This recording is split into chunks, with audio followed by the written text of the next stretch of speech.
Hey, great news, Star Wars fans. The Supreme Court overturned Roe v. Wade. Obi-Wan Kenobi has wrapped on Disney+. And with it, I think we have finally seen the nadir of Star Wars. It can only get better from here forward, right? Vaughn Job Vlog.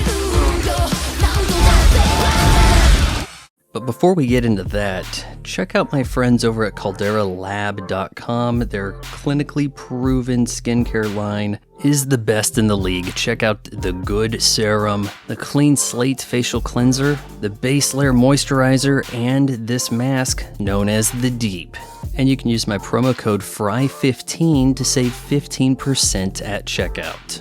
The Obi-Wan Kenobi series is so mind-boggling. It can look expensive and cheap at the same time with elaborate CGI and weirdly confined sets. In this video, rather than push through an episode breakdown, let's have a quick laugh at the wall-to-wall failure from where I left off. So starting with episode 3. There is no one on this planet, but you're looking for two people, and these two match the description. He even calls her Leia, but okay, just go with it. Once the mobs are dispatched, Obi-Wan blasts a laser gate, which he could have easily walked around. That's fine. He blasted it so he can take the floating truck through.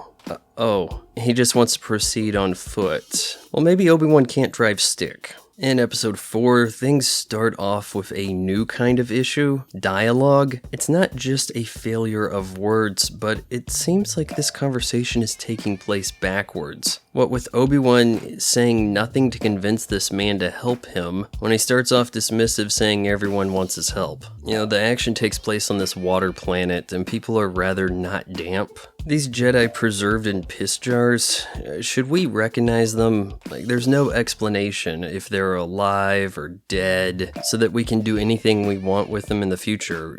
Even though I have no idea who they are, we can say that guy wasn't dead. I'm sure this youngling will be an NPC in some yet announced game. It's weird to think that our double agent is going into some base where she isn't stationed and then throwing around the term commanding officer when it should be superior officer. This episode is about mounting a rescue mission to save the captured Princess Leia. The speeders, the snow speeders, remember from Battle of Hoth, they seat 2 people, and yet we need one of them to accommodate 4. We never actually see them get in the speeder, and we never see them get out of the speeder. Yeah, we got these close-up shots of the pilot. Now she's upset her buddy got killed. It's a rescue mission, and we haven't correctly conveyed the rescue. Now, I know the rules of the streaming series are quite different than in feature film. The director is really a glorified AD. But I have to put this blame on Deborah Chow. You're a TV director, you're just somebody to tell people how to get some scenes out. Evidently, you didn't think that we needed coverage of people getting in and out of a snowspeeder.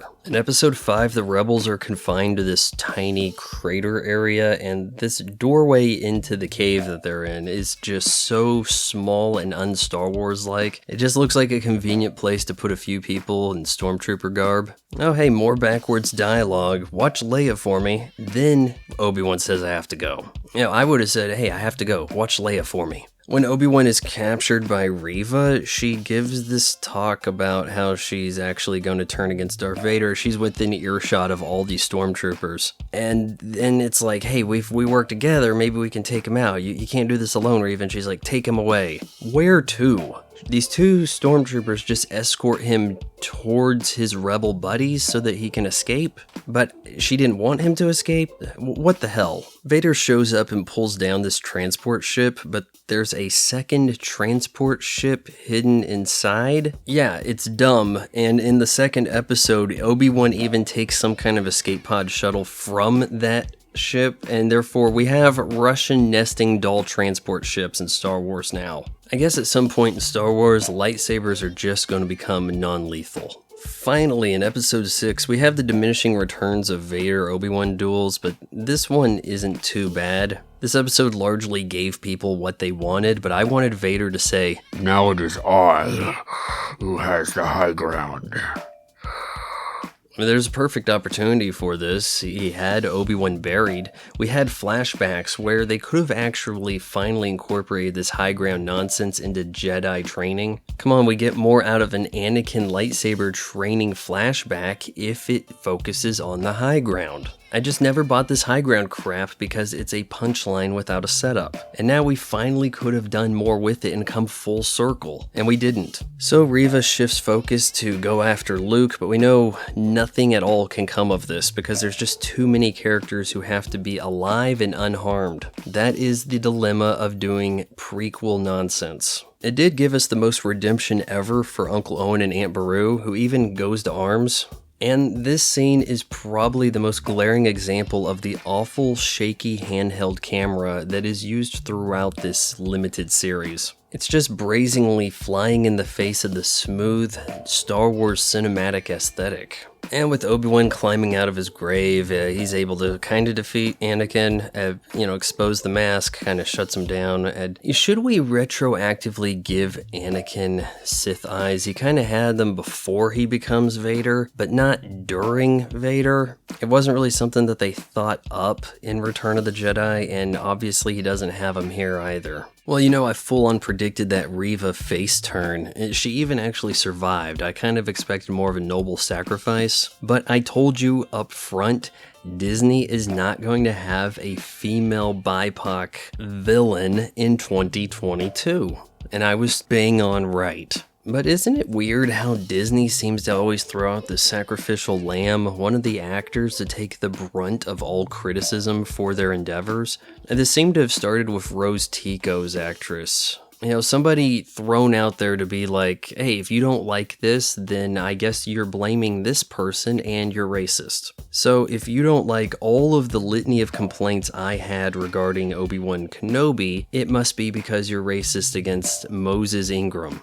Hell, I hardly even brought her up. But I honestly feel that Disney is doing this to protect the mouse. Let all of the expendable hands take the fall. Don't tarnish the brand.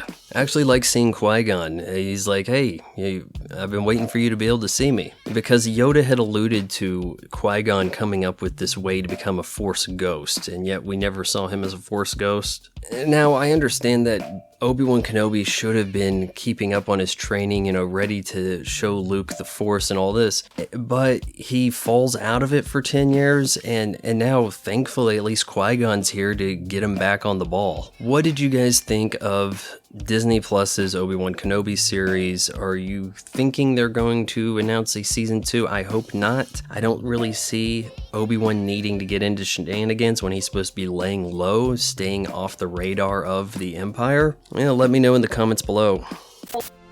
You just watched a video from my son. He's about 40 and lives in my basement, ladies.